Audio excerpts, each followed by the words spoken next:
Dear students, we are studying chapter 3 synthetic fibers, and in synthetic fibers we have studied about the natural fibers and many different types of synthetic fibers till yet, which include rayon, nylon, polyester, terylene, and the characteristics of synthetic fibers.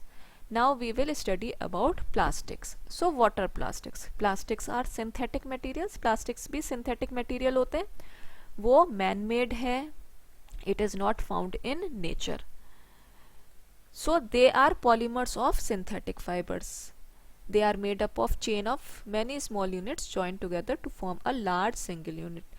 जैसा कि पहले भी आपको बताया था कि जो भी सिंथेटिक मटेरियल है, सिंथेटिक फाइबर है, वो छोटे छोटे यूनिट से मिलकर के बना होता है और वो सब छोटी छोटी यूनिट्स एक साथ मिलकर के एक लंबा चेन या लंबा लार्ज सिंगल यूनिट बनाते हैं.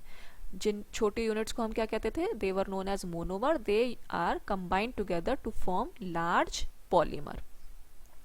सो दीज प्लास्टिक्स, जो ये प्लास्टिक होते हैं, इनका अरेंजमेंट कैसा, जो जिन छोटी छोटी यूनिट से मिलकर के बने होते हैं, वो कैसे अरेंज हो सकते हैं?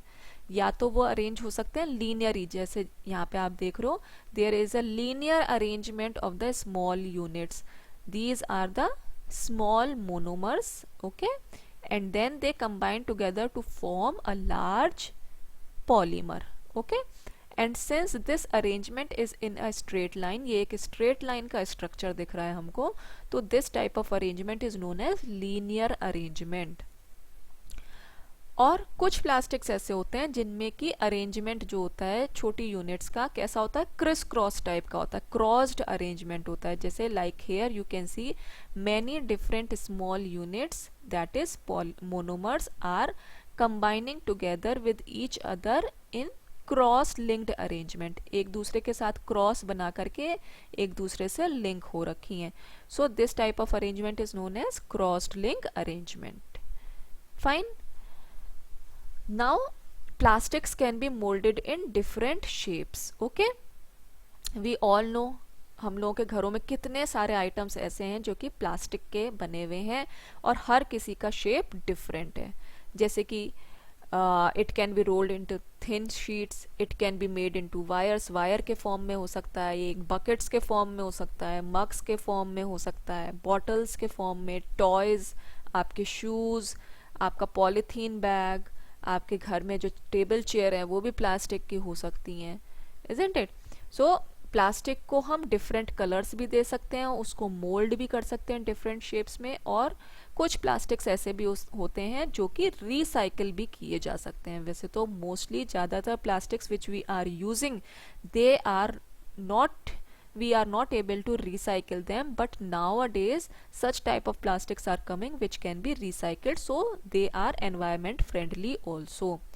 And this is the reason that the plastics which cannot be recycled, ऐसे प्लास्टिक जिनको हम रिसाइकलिंग नहीं कर पाते हैं, तो वो हमारे एनवायरनमेंट में पॉल्यूशन कॉज करते हैं. Now let us study about different types of plastics. तो प्लास्टिक्स कितने तरीके के हैं? टू मेन टाइप्स के होते हैं. एक होता है थर्मोप्लास्टिक, एक होता है थर्मोसेटिंग प्लास्टिक. तो अब एक एक करके इनको पढ़ते हैं. तो first of all is thermoplastics. Thermoplastics वो प्लास्टिक्स हैं which can bend easily, they can bend very easily, and when we heat them, जब हम उनको गर्म करते हैं तो वो सॉफ्ट हो जाते हैं, ठीक है. तो एग्जाम्पल इसका क्या क्या है? पॉलीथीन है, पॉलीविनाइल क्लोराइड है. So what is polythene used in? Polythene is used in making toys, combs, containers. आपके घर में कंटेनर्स, स्टोरेज कंटेनर्स होते हैं, जैसा कि आप यहाँ पे एक फिगर में देख रहे हो. कॉम्ब हो गया, आपके टॉयज हो गए, they are made up of polythene. और पीवीसी किससे बना होता है? It is use for making pipes and footwear. जो आपके घर में जो प्लास्टिक के फुटवेयर्स को यूज़ करता है, या फिर जो पाइप्स के स्ट्रक्चर्स हम घरों में यूज़ करते हैं, they are made up of polyvinyl chloride, PVC. So polythene and PVC comes under the category of thermoplastics. Now next is thermosetting plastics. So these are those plastics which do not bend easily, okay, and they are not softened on heating, जब हम इनको heat करते हैं तो ये soft नहीं होते हैं और इनको हम बेंड भी नहीं कर पाते।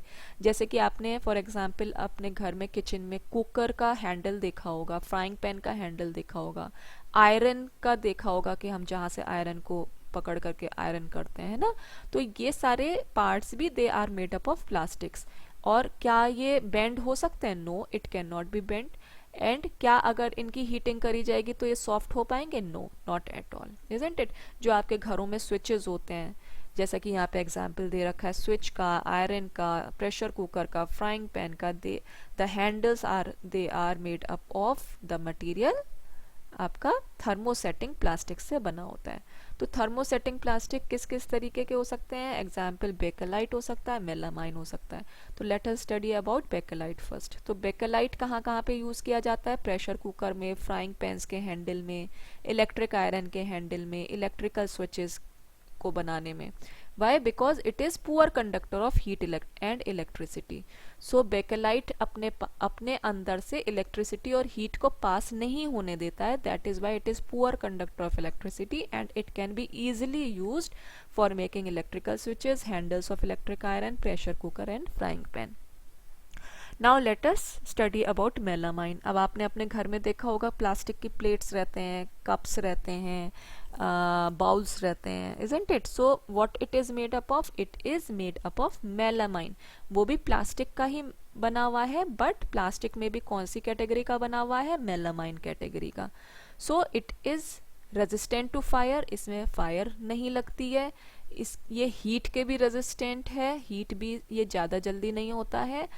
And for what purposes it is use? It is use for making the uniform of the fireman. जो फायरमैन की यूनिफॉर्म होती है वो इससे बनी हुई होती है। जो हमारे घरों में फ्लोर टाइल्स लगी रहती हैं, that is also made up of melamine. Whatever crockery, plastic crockery we are using at our home, for example this, they are also made up of melamine. Okay students, so we are going to stop here today and we'll continue in the next lecture. Thank you very much.